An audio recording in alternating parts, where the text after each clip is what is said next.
crap. I like that. Wow.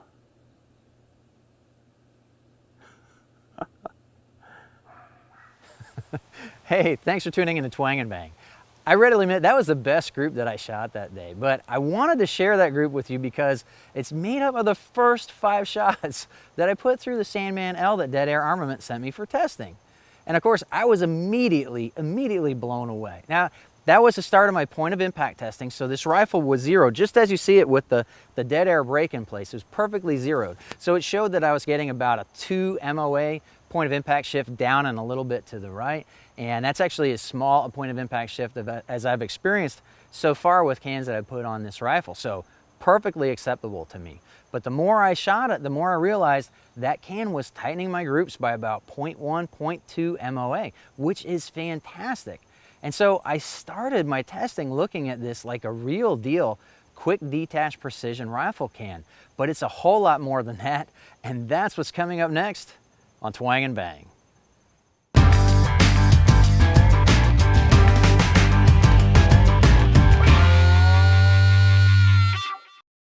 The Sandman L is an 8.9-inch 30 caliber quick detach silencer made by Dead Air Armament. As the name implies, there's also an S version of the Sandman that comes in at 6.8 inches, but that's not a part of this review. The Sandman L weighs 23.4 ounces, constructed of fully welded Stellite baffles stuffed into a Cerakoted stainless tube. In fact, everything but the Stellite baffles are high-quality 17.4 stainless. This means the construction is tough enough to be full auto-rated up to 300 Win Mag with no minimum barrel length restrictions. The tube has large flats to aid tightening or loosening the can without being a dirt or snag hazard. The replaceable end cap incorporates 3 lobes that reduce flash without protruding from the can. A 5.56 end cap will also be available soon for those looking for more sound reduction on sub-caliber hosts. The spring pack for the lock ring is externally exposed, but this prevents it from being worn from jetting gases or clogged with carbon during shooting. It's removable without tools should you ever need to clean or replace it. All Dead Air cans come with Simpson Nomex socks. They not only allow you to store a hot can without melting stuff, but they're also handy for removing a hot can so it can cool separately from your barrel. The nitrated 17.4 stainless brake is different than anything I've seen before. It has 3 standard baffles to control recoil, plus 3 compensating ports on top that control muzzle rise. What's unique are the 2 side ports that direct gases across the sides of the brake. This disrupts the concussive blast that is normally extremely unpleasant to other shooters on the firing line. And from informal comments that I got at the range, this design seems to work. I've been cursed with 2 traits. Number 1, I'm super particular about getting things lined up, and you need that with a compensating brake like this. You need to get the 3 compensating ports perfectly top dead center. Otherwise, the muzzle will be moving one way or another, which is really bad for like my Wilson Combat 308 Super Sniper that I shoot off a bipod, because then the rifle will be skipping along one direction or the other. So I'm not gonna call it done until I think that this is absolutely perfect.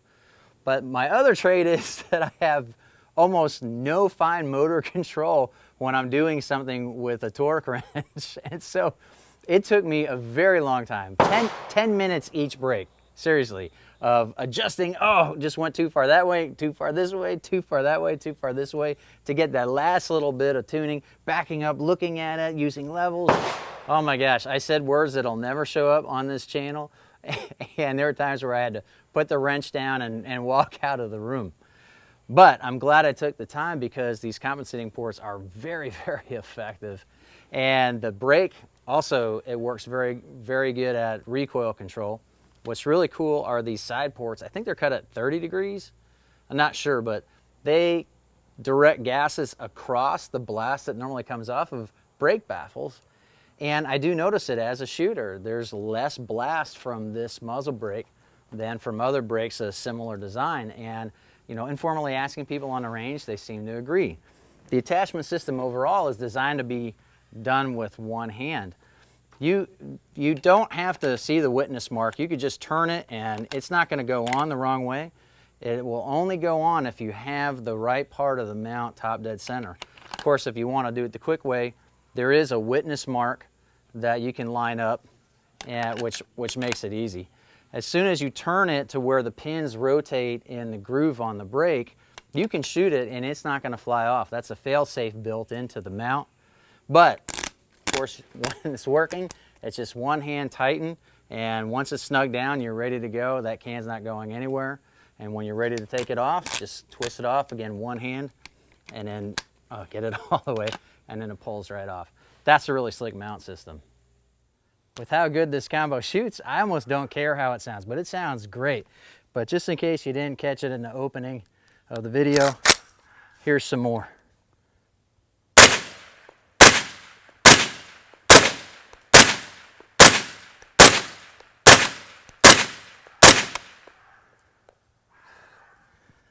Whew. I gotta play with the gas block a bit to get the last round bolt hold open to work. But that's the rifle, that's not the can at all.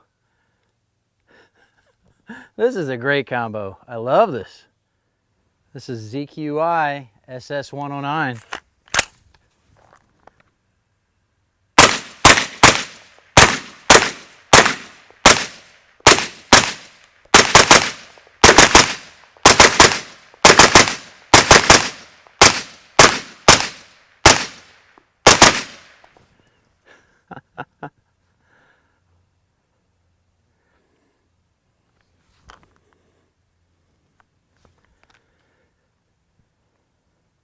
They make a much shorter version of this called the Sandman S, which would be a lot better on a 5.56 as far as length goes, especially something as an SBR. But the L, it's a very nice weight on the end. Compared to other cans that I run, it's got a really good balance, even though it's on the longer side. Sounds nice, and you don't get a lot of gas back to the face either. Just in time for the really quiet stuff, the 300 Blackout Subsonic. I've got some tree removal going on downrange, down on another bay. So you might hear that in the background, but I'm wearing a lapel mic, so you're gonna get a really good sense of how this can sounds. I'm shooting Gorilla Ammunition, 220 grain SMK, and this should be really quiet.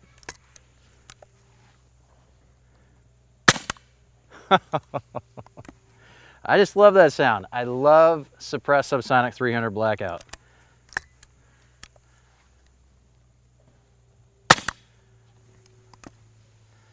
Wow, you know, I didn't notice any real difference between that and the first round. The first round pop on this was really not very noticeable. I wonder what the meter says for something for this can.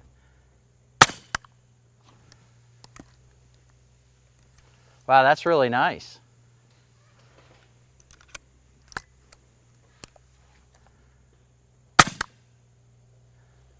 Wow, slick. Okay, well, I'm gonna let this can cool a little bit and try that again to see if that was just a fluke or if this really does have such a small noticeable first round pop.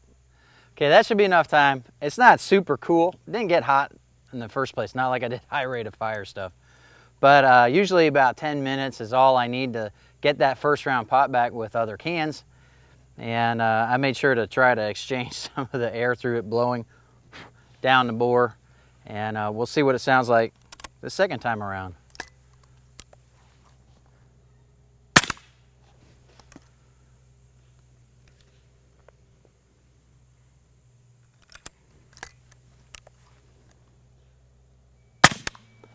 Okay, so what I'm hearing is I don't really hear the difference in volume. What I notice is it gets a little deeper, and that might show up on a decibel meter as something. I'm hearing impaired as it is, which is why I love silencers. But I definitely notice more of a first round pop with, I think, every other can I've ever put on this than this one. Yeah, that's nice.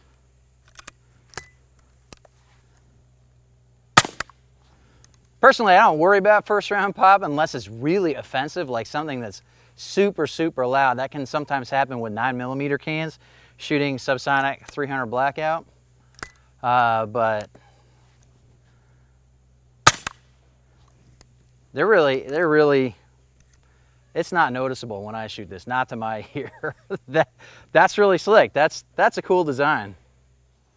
As much as I like the can, I like the brake by itself.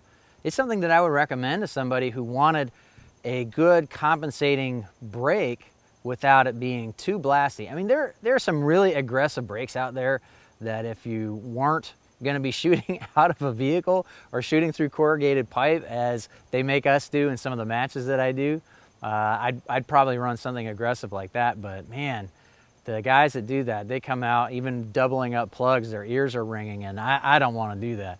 And I spent a couple hours, 2 hours shooting this combo the way you see it right now, practicing for an upcoming match, shooting out to 500 meters. And this is the best brake that I've had on this rifle so far. So it goes to show that Dead Air is doing more than just designing a really good can, a really good attachment system. They're really thinking in ways that I think are advancing muzzle brake technology as well. If you want to learn more about the Sandman L, be sure to click the link in the video description below. Be sure to follow me on Facebook at facebook.com/TWANGnBANG.net, spelled out D-O-T-N-E-T. There you'll see what I'm doing in between these videos here on Full 30 and YouTube. And be sure to click right here to subscribe so you can catch my next videos on bows, guns, and other cool stuff. I really appreciate you watching Twang and Bang, and hope to see you next time.